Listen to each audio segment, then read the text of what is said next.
my my venture into artificial intelligence is connected in a similar way, because it's driven out of curiosity. It's driven out of the fact that once you learn about AI, you see how omnipresent it is around you in many little ways. And therefore, I actually got into this out of curiosity. And when the pandemic really hit, I got involved in certain organizations. Like I attended a couple of events. I had someone in the family who was interested in AI, and just to understand this concept, it led me, one thing led to another. So I was part of this community called MKAI, which used to have a lot of events around the space. And then following on from there, I got involved with For Humanity, which is working in AI audits. And the interest in AI in law is really about understanding what AI is actually. And it's about, because it's a pattern recognition tool, it operates as a tool. The fact that you could see it everywhere, and then I, and you could see it everywhere, and you have its presence everywhere, and the fact that it sort of, it just organically flowed. I think that's the main thing. And I think reading a lot, I used to follow MIT Technology Review a lot as well. So I read Karen Howe articles and everything. It's a natural blend and integration to what I was doing as an IP lawyer. It's a little difficult to trace exactly how I reached there, but it's just driven primarily through curiosity. That's beautiful. Yeah, thank you so much for sharing that. And that's a definitely fascinating career trajectory that we would love to hear about. Something that we're also interested in is the recent AI governance policies and ethical practices, for which I'm actually going to head over to the slide that you shared with us. And it would be amazing if you could tell us a little bit about the EU AI Act and what that would mean for the future of AI innovation, as well as, how does that contribute to the larger commitment that we are making towards various ethical frameworks for AI, and making sure that it acts as a positive social force. So yeah, I'm going to hand that over to you. Thanks, Ananya. I think these are tough questions, in the sense that the way I look at these two questions, when you spoke about what do recent AI governance policies mean and how do we ensure tech industries ethical frameworks as a positive social force, I think we have to approach this in a particular way. So answering these questions obviously implies understanding what is AI. And that obviously means that, of course, our audience, we have Bill in the audience, and Maria, we have people who understand this. But just for everyone else, just to emphasize that if we have to understand how AI governance policies are functioning, first we need to understand what is AI. AI, obviously, the main thing that I just want to emphasize here is that artificial intelligence is a tool. It is a pattern recognition tool. You input data, the machine learns on that data. That learning is not equal to how a human being learns, and it then makes predictions based on that data. That's one. There are various techniques. I'm not an engineer, so there are various techniques of training an AI system, which I don't want to get into. And the second big point that I want to make, exactly, it's a tool. So therefore the current focus is artificial narrow intelligence versus artificial general intelligence. There's a common misconception about AI being rise of machines of human consciousness of that type. What we are looking at, and how we're looking at these legislations, we're looking at them from an artificial narrow intelligence perspective, which is that it's not as intelligent as a human being, but it's learning from the data. The last point on what is AI is that, and which will also play in when we talk about AI governance, and I answer this question on AI governance and ethical frameworks, is this point about the role of humans in AI development. And very simply put, humans, as far as I understand it, at least have three roles. One is the training the AI system itself, right? Because you'll have to have your skills to train an AI system so that it achieves the particular goal that it seeks to achieve. Second, even if an AI system is trained well, it'll make certain predictions. Now let's, for example, take a situation where let's take it from the medical field. Supposing you've trained an AI system on radiology scans, and let's say it's been fed data with particular type of X-rays to detect. It could be an eye degenerative disease, it could be a particular form of cancer, but you have an AI system that is fed onto data and is detecting a particular medical condition. In that situation, once it gives its output, like it's made a particular recommendation in terms of a diagnosis based on the data it has been fed by making a prediction. In that scenario, the humans will also play a second role, in my view, is in terms of being explainers, right? Which is basically that you would need, you have to also be able to analyze the output to be able to better understand how that AI system reached that output. And the third part is really the cybersecurity or the safety part of it, where you are maintaining the system from hacking or that the systems are functioning properly. So the only reason to emphasize this while before answering this question is that so AI being narrow intelligence, not general intelligence, and the role of humans. When we look at it from that perspective, now we can come quickly to what is AI governance and the question that you asked. It's fairly, the concept of AI governance is basically about the broad framework that overs basically of how an organization uses artificial intelligence, using a variety of processes, approaches, and tools. So AI governance is in a way that how you are governing, just like how an AI is a pattern recognition tool, AI governance is how you are, your ability to create a framework to manage that tool within your organization, right? So the scope encompasses risk management, which as I will show in subsequent slides, is a key global feature in the AI governance space. There are elements of compliance, and there are issues, and there are aspects of ethics. How do we go to the next slide? Sorry. Yeah, let me. Sure. Yeah. Yeah. So now the main thing that I wanted to highlight was that AI governance is not the same as AI regulation. AI governance from the perspective is broader. AI regulation is, of course, AI regulation, just like the pending EU AI Act and the reference there to Parliament is in the Indian context. AI regulation is where the government will be passing laws.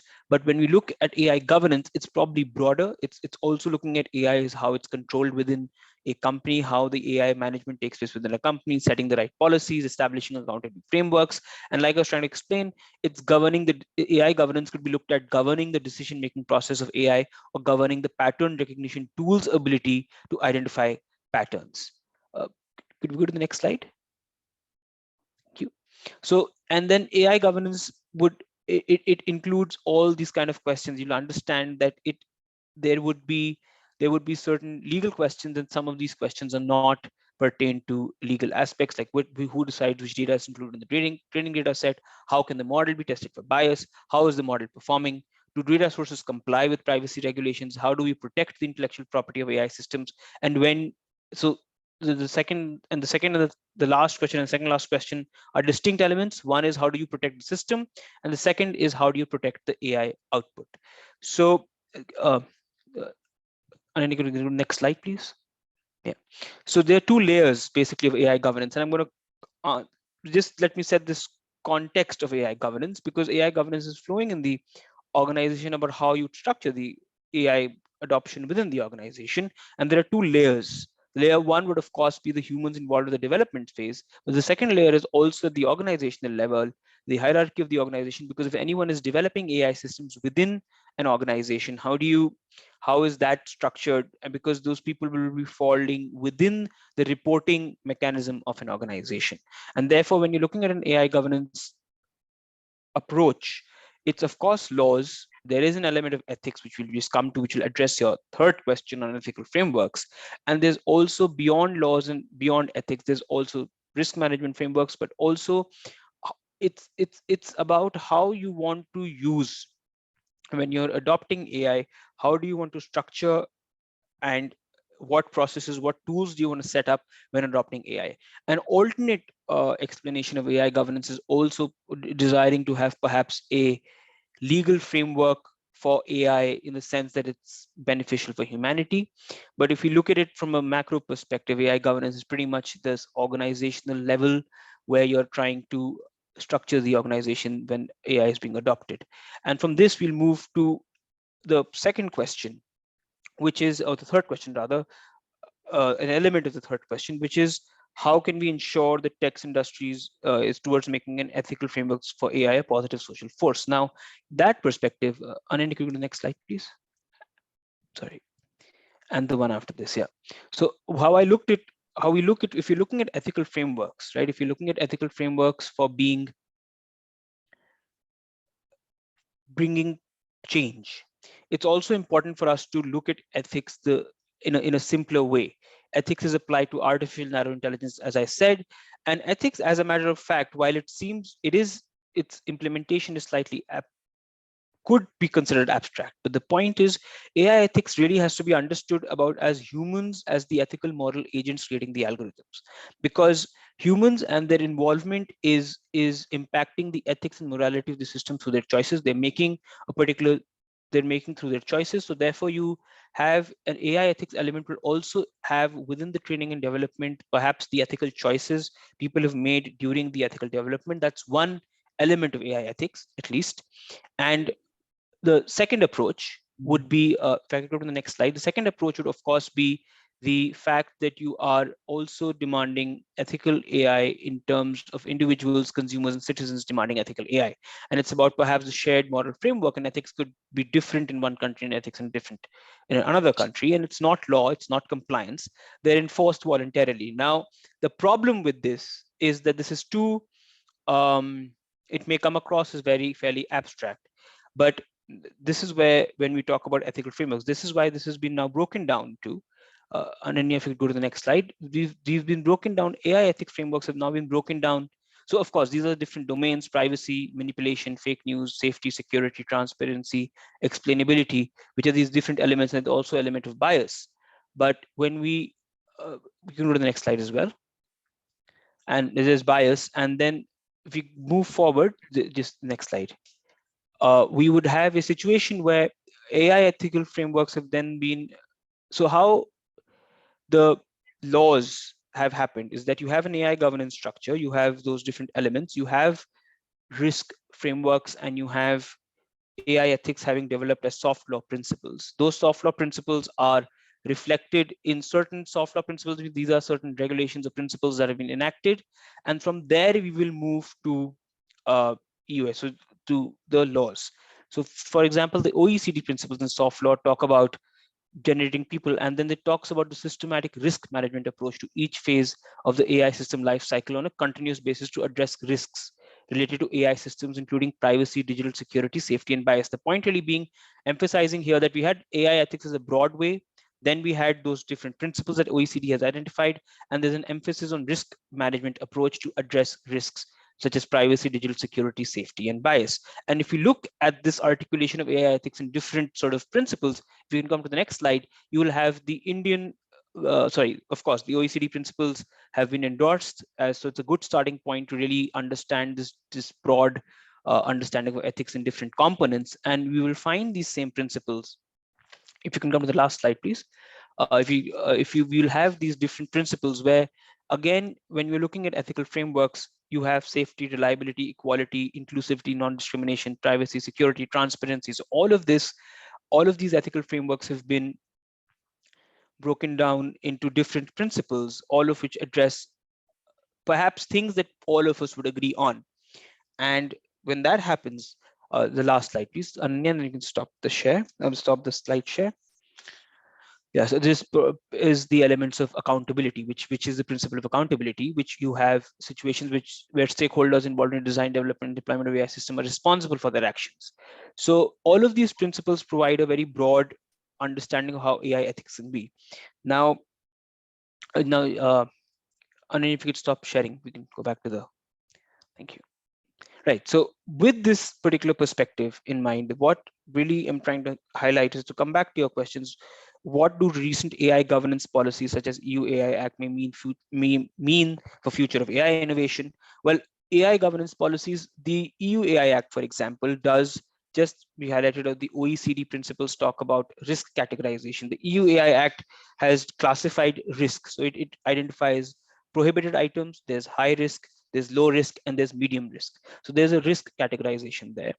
And on the other hand, you have a fit within the EU liability directive, which perhaps, like, for example, when you have a claimant in law, he has to show the link between the fault that may have been caused by something and the damage. But what the EU liability directive does is it makes it easier for the victim to bring a claim against a particular AI developer. So the answer, I think I would say, Ananya, is that it's difficult. the guardrails that are being sought to be introduced by mechanisms such as EU AI Act are important in a way because they help categorize perhaps the manner in which AI development may take place, considering the harms that the AI system may have. Simultaneously, then there are laws such as the liability directive, which we'll see how it shapes, and there's a burden. So there's reverse the burden of proof. The innovation element. I think the word innovation should perhaps be looked at as impact on reputation. I think if you look at the role of governance policies and laws, I think the purpose of the laws should be to perhaps mitigate harm to public and ensure that companies are able to that are developing these systems are able to also make them in a manner that does not cause that at least does not cause an adverse impact on reputation in that sense. And therefore I think innovation, it's a tough one to answer. To be a pure lawyer, I'd say I can't say what will be the future because we don't know what the law looks like. They're all draft laws right now. But I would say that if we appreciate and understand how AI fits in the larger scheme of things, uh, the innovation will continue because one is innovating in AI for the good, and so one hopes that the innovation ecosystem will also continue. And I think that should happen. But the honest answer is time will tell what the response would be when we have these laws in place. And when we talk about ensuring the the third question, when we spoke about ensuring the tech industry's commitment, I think that question is also to be looked at. Perhaps we have to look beyond that. Of course, tech industry is there, but we have to look at all applications that are present. We have to look at all different players that are there, and when you're looking at ethical frameworks, ensuring, from my particular perspective, would have to be the broad AI governance frameworks. Within that, the ethical elements, and those ethical elements, the elements of privacy, bias, manipulation of children, and all those elements, once they're incorporated in perhaps laws, is one way of going about it. That will be one way of ensuring it. But simultaneously, because laws will also take their own time to catch up, I think then it's a question of an organization and how they are uh, and the mechanisms that they can perhaps have to anticipate. Perhaps there'll be technical solutions that can be found, perhaps on the element of the bias side, or you can have other different types of mechanisms with awareness of these laws to try and see how we can manage it. And of course, one approach could be AI audits, which is basically, simply put, one example could be that if you have the GDPR and you are processing personal data. Of course, I'm not a European lawyer; I'm from an Indian context. But just to give an example, if you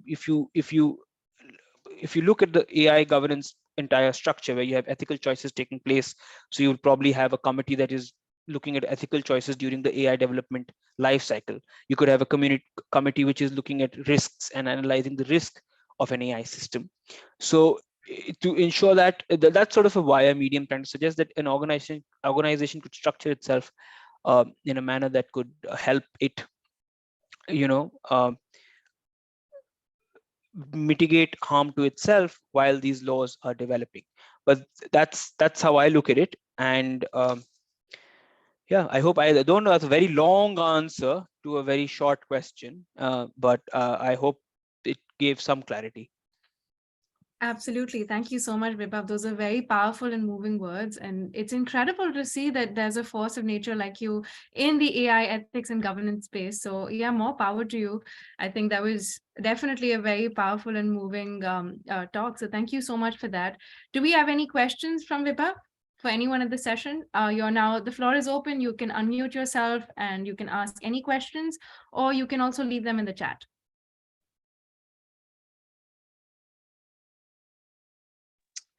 We can go maybe to the next speaker. Yeah. Oh, sorry. Yeah. Hi. Go ahead. Hi, Bill. Please. I was sort of dazzled by all the fact it's in such a legal framework. I saw no indication anywhere in that there's any understanding of how AI is different from things which have been regulated in past centuries, or any idea how it affects humans differently.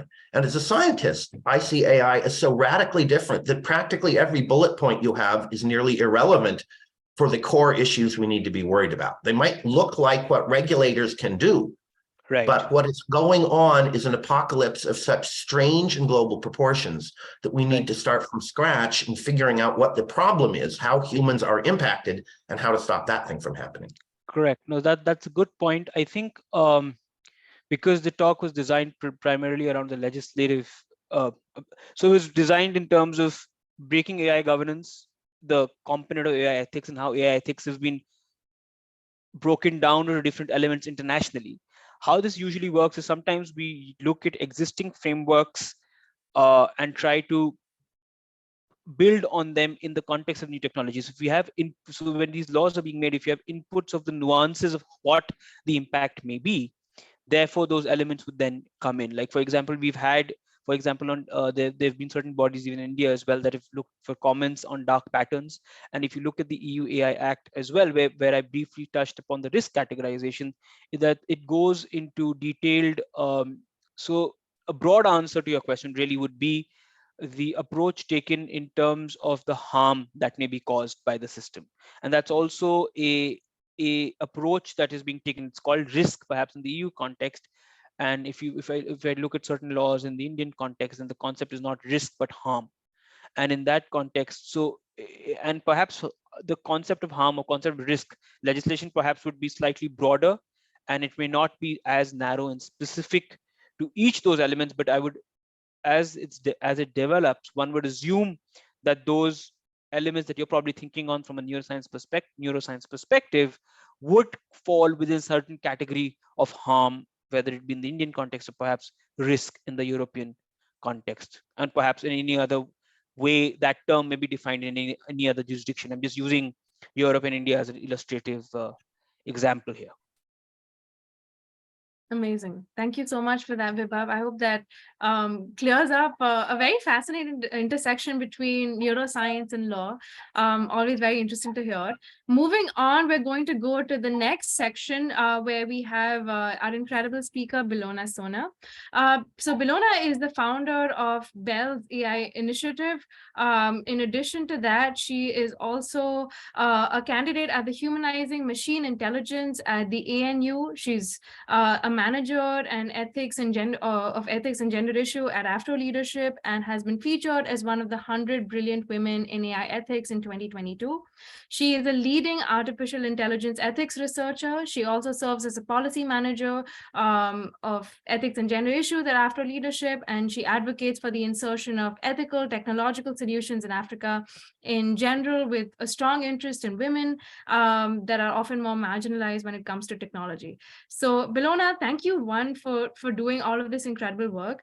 And we would love to know a little bit more about what you do as a PhD candidate at the Research School of Computing at the Australian National University, and what got you interested, and why did you feel there was a need for something like the Bell's AI initiative?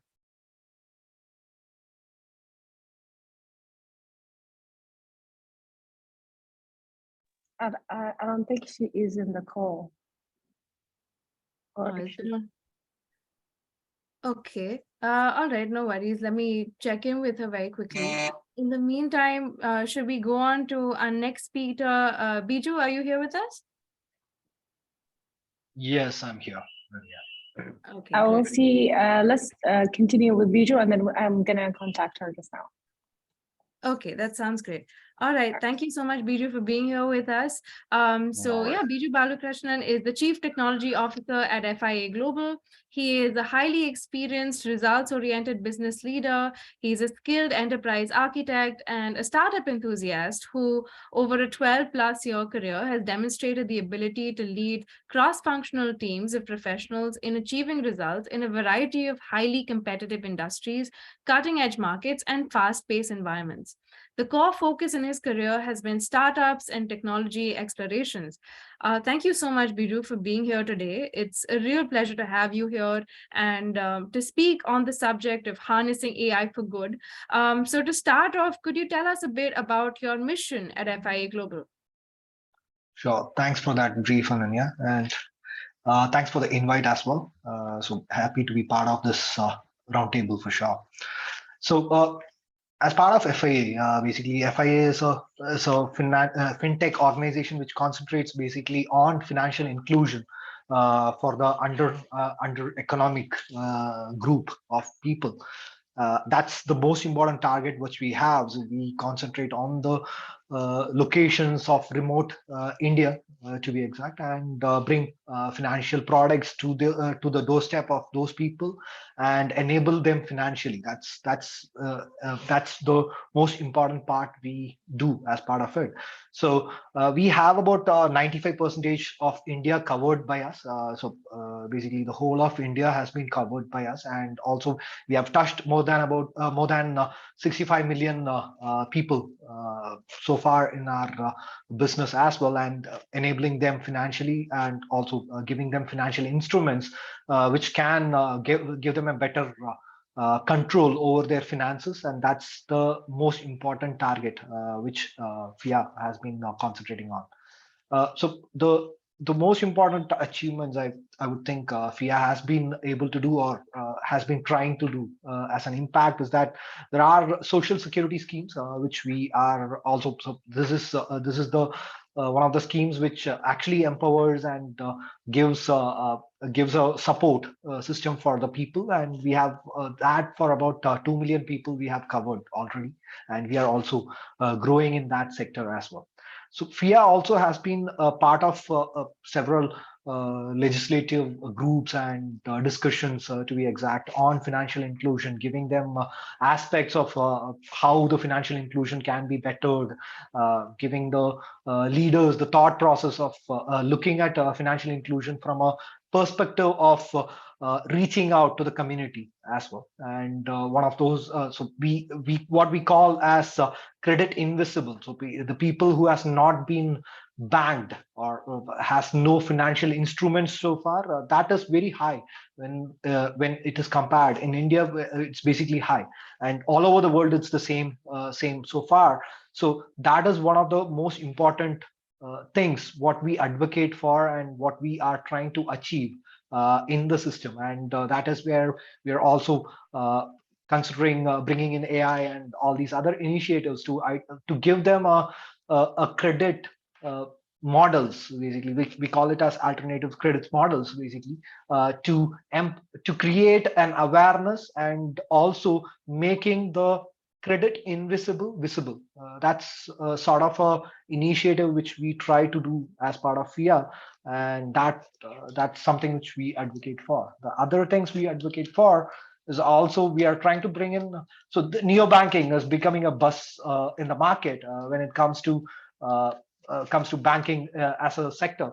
But the neo banking is a sector where we are completely digitizing things, and these financial inclusion community, the community which actually is benefiting from financial inclusion, will maybe reap this benefit after 10-20 years of time, because by the time it reaches the outside bounds of the cities and the the urban market, it is going to be very hard for them to get it. So that's also a concentration of ours. So our neo-banking model looks at an assisted journey, where we are bringing them in by supporting them, and giving them much more options to understand the actual impact of having a financial product subscribed, and having an instrument to be owned by each and every people of that community, and thereby improving their lifestyle. So those are kind of the activities which FIA has been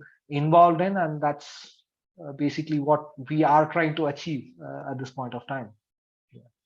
That's beautiful. I think a goal like financial education and inclusion, especially in a country like India, where we see the digital divide growing exponentially every single year, is so important now more than ever. And I would love to know if you feel comfortable sharing with us in what ways you feel that AI can actually help impact financial education and inclusion, not just through what you're doing at FIA, but also the sort of AI landscape that you're seeing in general in the world today, with tools like GTP3, and, a lot of other like expanding almost reaching AI generative, an AI generative state. Where do you think we stand today as regard to the impact of AI in financial education and inclusion? So these are two, let me separate it out of two questions actually, because it's a financial education and financial inclusions are has to be dealt separately. So let me talk about financial inclusion first. So the way I think or way I see that the financial inclusion sector is going to be benefited, and also how it is going to take forward when we look at it as an instrument to take things forward, is that AI is a product which actually can give you ideas and products of kinds which can be specific to a community. So taking an example of a country like India, all right, a country like India. The reason I take the country India is basically because of the vastness and also the population, to be exact, right? So if I consider a product which is brought in for financial inclusion, and I deal with India as a whole, the products are not suited completely for all over India. So when it happens that south of India is a tropical climate, which actually revolves around an agriculture and industries and all these other factors which involves. The north, if you look at it, it's a cold climate. It's low temperature. It's east. Basically, it's a climate where it's raining all through the years, and it's a entirely different community. It's entirely different climates over there. So everyone's lifeline, right? A lifeline of things and their jobs and their attitude towards the finances and things like that changes. All right. So, the AI is going to enable us giving the option to study them separately. All right, because right now, if I do a study, if I have to ask a person to study and create products individually for each state, also it is impossible for analyzing that huge amount of data which is existing, going through them, understanding the product, creating a custom product which can fit in for these communities, and expanding that reach. How to reach the community, how to enable the community, how to run this financial inclusion product is going to be very hard when it comes to a person handling it manually and doing it through a business analysis process. Is going to be very hard on that. So AI is going to be an enabling factor to create these products and also create custom products, identifying the features and the feature engines which actually can drive the factors of a product. Okay, because the products are right now rigid. The AI can enable us to give us features, identify features which actually can make it much more flexible. So flexible products, creation of flexible products is one of the things which can drive financial inclusion very well as well. So those kind of identification and basically creating a portfolio of products and target management and reach management, that is what I see AI could enable a lot into the space of financial inclusion. And even for this, it is global. When you're talking about global, it's global and it's very specific to every regions. It should be managed per region. Every region needs its own products, its own factors to be put into it, its own culture to be put into that system. Only then those products will be understood and reach those markets of financial inclusion. And that's where I see AI's role in financial inclusion happen. Now, the other part of the question is the financial education. So when I talk about financial education, so AI, even though we have a lot of products, everyone here at least has one or more financial applications in your mobile phones or on your laptops, have access to these digital era of informations. But how efficiently are we using those information? The most important problem with the financial products is that it's so custom made. It's very hard to understand. It's very hard to compare. A product by one of the companies is very hard to compare it with a product with another company. What is the best mode of savings? So when I talk about financial products also, there are expenses, there are savings, there is also lending, which is borrowing as well. So considering three things, you won't be able to understand when to borrow, when to save, when to spend. So these three are never correlated together. The understanding is all individual. Even if you look at a statistics based application, it actually tells you where you're spending. It doesn't tell you what you can save on or what is your alternate mode of savings and how you can use this to make make you financially stable. Because the baseline of where we are getting the understanding is our education. Our education covers financials as additions, multiplications, all these other factors involved in. But when it comes to savings or lend or borrowing or the patterns of spending, doesn't teach us much. Now, the most important factor where I see AI actually enabling us is on making sure that we understand when to borrow, when to save, and when to spend. So the education becomes, so let's say I'm investing on XYZ funds for a period of 5 years. Now, the immediate second I have an emergency scenario where I will have to, I need cash at this point of time, the first thought process of anyone will be to actually sell that bonds or the fund, dismantle that fund and take the cash out of it and use that to spend it. But if there is a mechanism which can tell you that, okay, don't take it, maybe borrow it at a lesser rate of interest from XYZ places and use this so that your savings is secure and you're financially stable so that you can actually afford to borrow. If that is an information there, then you're not burning out your spending. You're actually you're also you're not burning out your savings, you're not spending too much, and also you have your hold on your borrowing as well. So the aspect of how to be financially stable and basically making a model customized to every individual, that is where the AI can educate and create awareness into the market. Will it reach financial inclusion as well? It is something you can, it should be addressed at a community level. So at an individual level, if there is a individual who can come on an application and fill out informations, gather informations, who's well off and understanding the technology, yes, he would be able to understand this and use it. But when it comes to financial education for financial inclusion, this has to be handled in a different way of community handling. And that community handling also will be powered by AI, because this should be based on what their earning structure is going to be and telling them how to handle themselves. So an example of things would be for an agriculturist or a guy who's doing farming, all right? A farmer would be able to understand through a data of climatic changes on all these things. He could say that I'm doing XYZ crop and using that as an information, okay, potentially the climate of this year is going to be like this, your area is going to be covered with XYZ parameters, and hence your yield is going to be XYZ, all right?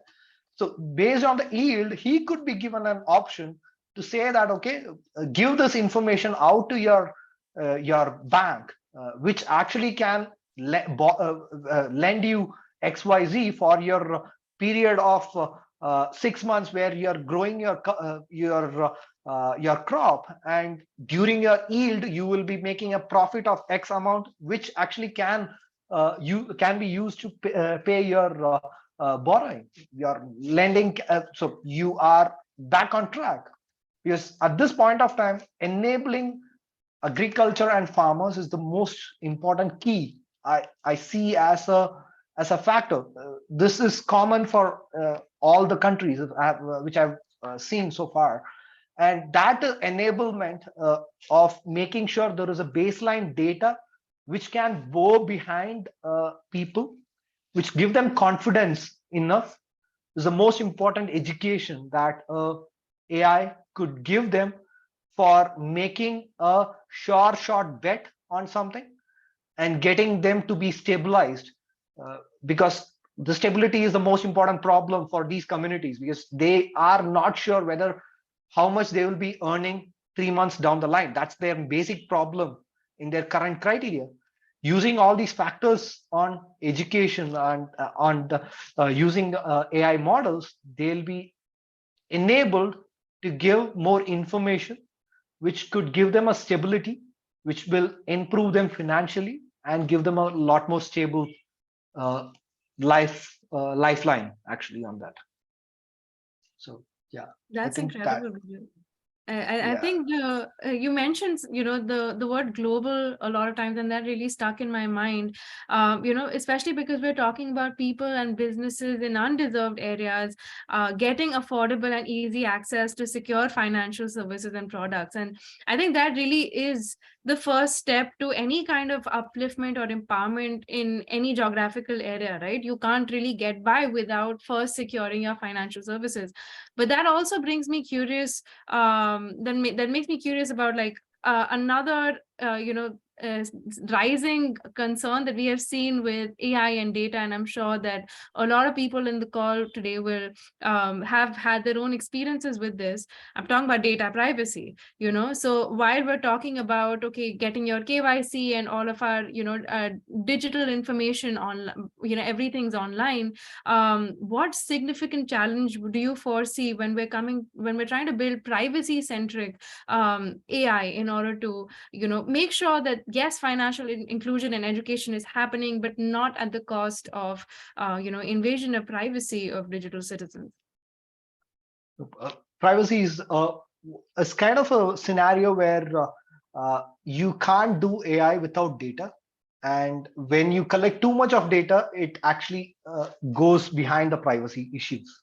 All right, so that is where the most important concern lies, because data is the most important key factor. Without data, you will not be able to create any models. You will not be able to explore the data to give more options. And also the AI, as much as we see, it's a child which needs to be told information to create models, right? So it's a blank space where you need to fill it with data to understand the perspective.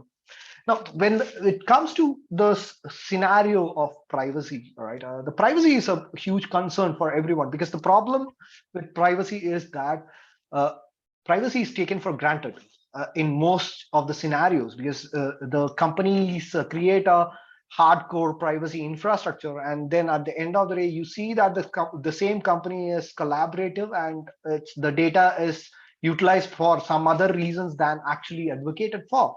So that is the most important concern when it comes to privacy, and also the data collection. What sort of data are we getting collected? So right now, the privacy as a concern when it comes to it, the anonymized data is the most important aspect which has to be brought into picture. It's not something. So it's something where the most important part of it has to be handled by the company itself. So the actual organization which is creating these applications and data and the products for the data and collecting the data, they need to be responsible. The most important word I would use here is responsibility, because the responsibleness of collecting the data, make sure the privacy is your most important concern, because you now are responsible for your customers. You are collecting the data of your customers, you're storing your information. Make sure that they are anonymized, make sure they are stored separately out of the entire application ecosystem itself, creating a data fiduciary model, right, for actual storage of data and collection of the data is much more important, and that has to be dealt with each and every companies has to come forward and create their own teams and ecosystem for data handling. Because at this point of time, most important problems which happens is that the application is handling the data, and once the application handles the data, the entire data goes for a toss if there is a leak on the application. And also the application needs access to all these data, which is not actually required, because if you're talking about the data which is used actually for AI, it's mostly the data, the connected data, the transactions, the way you're interacting with the system, your historical process flows, or your history, how you're interacting, how you're getting it out, and all these things are what is important for AI, which is not important for application. So making it part of your non-application ecosystem is one of the most important ways actually to make sure that you're responsible on your privacy policy, because privacy is not something which actually creates barriers when you see at it. It's actually it's a methodology for you to be having a cleaner ecosystem and a cleaner way of processing your data. This is going to give you benefit on a long run, but that long run is what you're preparing yourself for. And that is where I see the privacy centric ecosystem, data centric ecosystem, separated out application and data ecosystem, that is going to give us that confidence on privacy for sure. Yeah. That's beautiful. And thank you so much, Biju. I think that was really, really well explained. Because as we know, there's obviously going to be a balance that we need to maintain. Of course, AI is going to need data in order to build accurate predictions and, work in human favor. But at the same time, building data protection laws and privacy regulations, as we learned from Vibhav's session earlier, I really think that technology and governance really needs to work hand in hand in order to make sure that whatever innovations are happening in the space of data and AI are happening in a way that empowers marginalized communities. And that brings me to our next question, which is a really open-ended, and it's actually aimed for everyone in the call today, which is, what would your hopes and predictions be for AI-enabled tools to empower marginalized communities in the next 20 years? And I would ask this first to Biju, and then if anyone else also has certain ideas on the topic, then please feel free to unmute yourself and join the discussion. I do. Can you hear me? Yes, Maria, go ahead. Yes. There's a question for you because you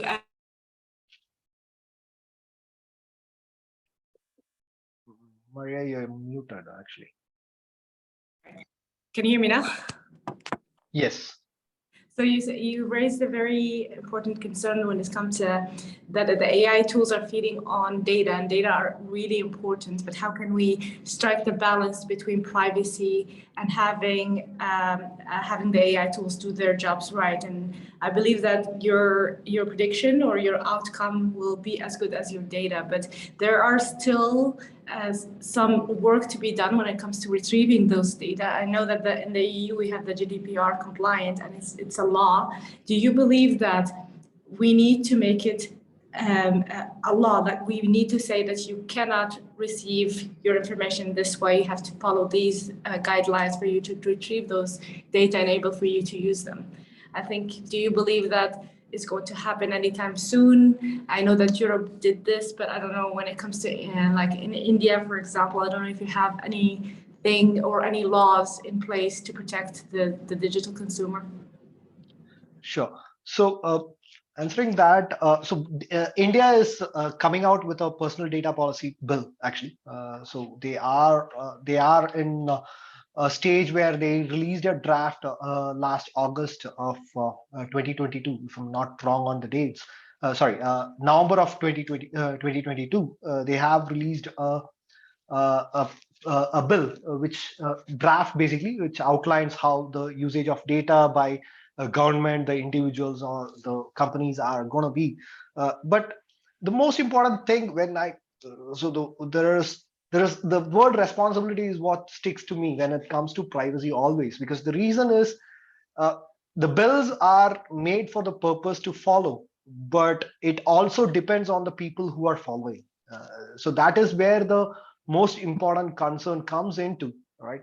And it is bound to happen, and it is going to be regularized, and the regulatory entities are going to bring in toolkits to analyze the storage of data, the making sure that you are compliant with those options, and how you're actually using the data and how you're actually managing the data. That's going to happen. But the most important factor, which is always going to be the picture, is the company being responsible enough to use it.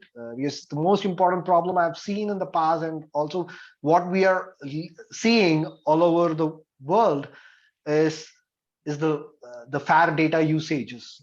The fair data usages are sometimes overclouded, and they still use their own methodologies to actually use the data for different purposes. So that is where the responsibility comes in. But when it comes to privacy, the privacy needs to be enforced, and that is the most important concern. And that will if I go and talk to people who are out of technology, right, the people who doesn't understand technology, right, they always have a fear of scams happening. So which you cannot deny that it is not happening. So how do we make sure that they are proper, and they are given that confidence, is through the regulatory approach. Because the legislation, when it comes to a bill and passed on, and make sure that it is agreed upon, and you are certified, those are always going to be the factors which actually is going to drive customers to any of the digital environment. The digital ecosystem is to be made secure, and that confidence has to be given to the community for them to come forward into these products. And that's where I see the role of this particular bills and legislations coming into picture. That's what it's going to create. But it's not going to be an easy ride forward. It's not going to be that easy of a ride going forward. It's going to be stabilized over a period of time. Is even if when did GDPR come? After a lot of they did, I don't want to interrupt you, what they did is they said that this is going to come into effect in after a year from now, so you have time to regulate yourself and to see. And then after that, there was, as you said, there were like fines imposed. So if you don't follow these rules and regulations, we're going to fine you, and you never know who's going to come in and check. So I think there has to be more restricted rules, like you get this period to get your things in order, and then after that, if you don't comply, we will fine you. And I think most of the businesses, of course, they don't want to lose money, and then they just follow. Yeah, no, the other factors which we have come into picture with the AI is also the data ownership. Because the ownership of the data has to be lying with someone, and the responsible usage is to be used on that ownership. If the companies can come together and say that, okay, we are going to form a conglomerate which actually is going to drive these factors, then it becomes easy for the legislatures actually to create something out of it. But don't see that kind of a conglomerate coming into picture to give these informations out, which is also something I'm expecting, which would happen in near future. Thank you. Amazing. Thank you so much, Maria, for the question. And thank you, Biju, for the amazing answer. I did see Vibhav's hand was up. So Vibhav, if you have a question, you can go ahead. And I just want to alert everybody, after this session, we are actually going to break out into breakout rooms where you can have more intimate discussions around where you can give your introduction, you can have an exchange of ideas about how you can actually use AI to elevate your business and what are the current challenges within the AI landscape that you'd like to talk about. So yeah, Marisa, that's totally fine. You can participate with your voice. That's all right. So yeah, we stay tuned for when we actually do breakout into breakout rooms. Before that, Vibhav, do you want to ask your question? No, I'm good. We can move Okay, great. Awesome. All right. I am going to then create the breakout rooms, and they are going to be assigned to you in 3, 2, 1.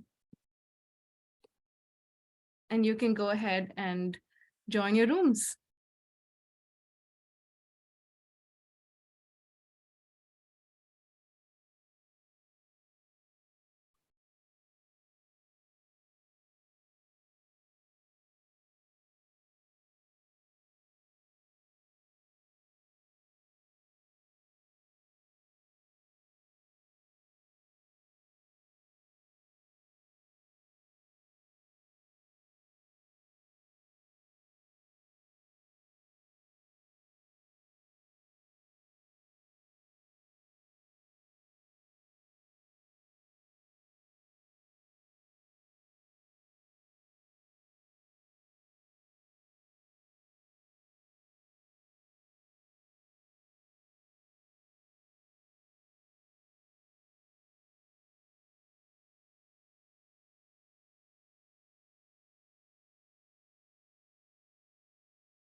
Hello.